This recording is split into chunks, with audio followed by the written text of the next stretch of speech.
All right, we had asked Pink Eye, as a matter of fact, today how he figured this race would go, especially with Woodchopper, and here was his answer. This horse come from behind, and I think today I'm going to try to stay way off the pace and make one run with him. The main thing is try to get him in the clear where he don't get bothered, or try to come in the inside, but I got to be very careful that he won't get bothered today. Well, of course, that's very evident by the way this horse runs, and there you notice they're keeping him moving there. Here's Angel Cordero, who's on Paristo, and that is a jockey change. That is the horse that finished third in the Preakness, and we asked Cordero how he thought things might go this afternoon. Planning to save him the first part and get a good position and try to save some ground with him and try to have some horse left for the end. So I think I'm going to need it, so I'm going to be ready the last part of the race. I think he'll need it too, Jack. With these two speed horses in there, there'll be a lively pace. It shouldn't trick anybody to be too quick to pursue them. All right, the 62,000 crowd here now, rising to the occasion as these horses get ready to approach the starting gate. They're looking down now. There you see Summing, number 6. George Martens is the rider of Summing, and he's been in the Pennsylvania Derby, and he thinks he has a good chance here today. Played 4 or 5 lengths off the lead with this horse, the way he did in the Pennsylvania Derby, and from the 3/8 pole to the wire, make one run. Well, one run may be the answer. He certainly looks like $1 million, and I'm pleased with the composure. And George Velasquez, he likes to be called George, on Pleasant Colony now, and here are his thoughts as he goes postward on this favorite. There's no pressure when I'm on top of this horse, Pleasant Colony. I just got to be 100% physically and mentally. And I might be a little nervous before the race or night before the race when I'm handicapping the race. So I'm figuring out what I'm going to do and who's the contender to beat and this and that. But there's no pressure really. When I'm on top of the horse, and just forget about everything, even the wife and children. My mind is completely concentrating on what I have to do and what I know to do best. All right, for the jockeys, isn't it, Frank? Because they're in action, but for the trainer, his job is done now, and he can't do a thing, can he? It's too late now. It's in the hands of the riders and the good Lord, and there's nothing to do but cross your fingers and watch. They're beginning to load now. As they say in overseas, they're under starters' orders. 2 horses already in the gate. Jimmy Daly says the behavior patterns that the gate crew say are all good, except Tap Shoes, as you'll see, as one of the last ones to enter the gate, will be backed in from the front. We do this rather than fight a horse who's reluctant to go in the normal way. This is a simple moderation. And here is Marshall Cassidy up in his booth getting ready to call the race, getting his numbers and every colors down.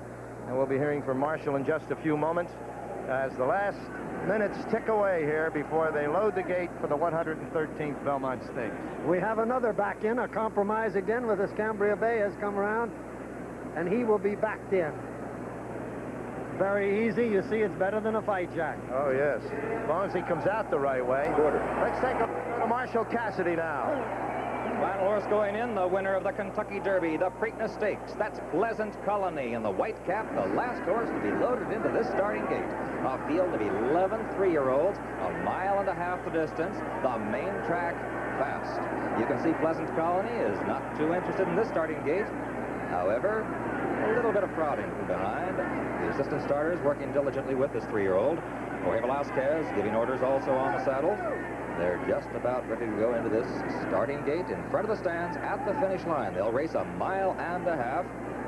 The other horses in the gate are very calm, actually. There is no difficulty with anybody but Pleasant Colony at this point. There he goes. Halfway in, up, back down again. Son of a gun. There they go. They're going to load him now. 2 assistant starters grasp hands behind the butt of the horse and actually load him into the starting gate. Okay, here we go. They're all in line. And they're up. They're not Knuckles stumbled at the start. On the outside, that's Says You, sprinting to the lead with some in between horses. Bare Knuckles on the inside, right there in third.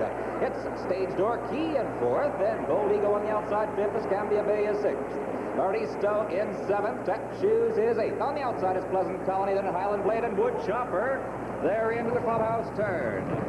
And leading the way is Bare Knuckles now by a neck. On the outside, Stage Door Key is second by a neck. Then Says You back into third by a length. On the outside, that's Bold Ego in fourth by a half. Summing on the rail in fifth by a length and a half. Paristo, the supplement entry on the outside in sixth by a half. Then Escambia Bay and a Tap Shoes. Then three back to Highland Blade, Wood Chopper. Pleasant Colony at this point in the race is last. The first quarter run in 23 and 4, the half in 48 and 2. It is not a fast pace. They're down the back stretch. On the inside, Bare Knuckles, Says You on the outside. Those two are heads apart. Farther out, it's Bold Ego. They are bunching on the front end as they race down the back stretch. Bare Knuckles on the rail. On the outside, Stage Door Key. And there goes Paristo now to the front. Paristo takes the lead, and gaining ground on the inside is Summing. Summing has got him to the front, going clear by about a length. Then Stage Door Key in second. Paristo is third. Bold Ego in fourth.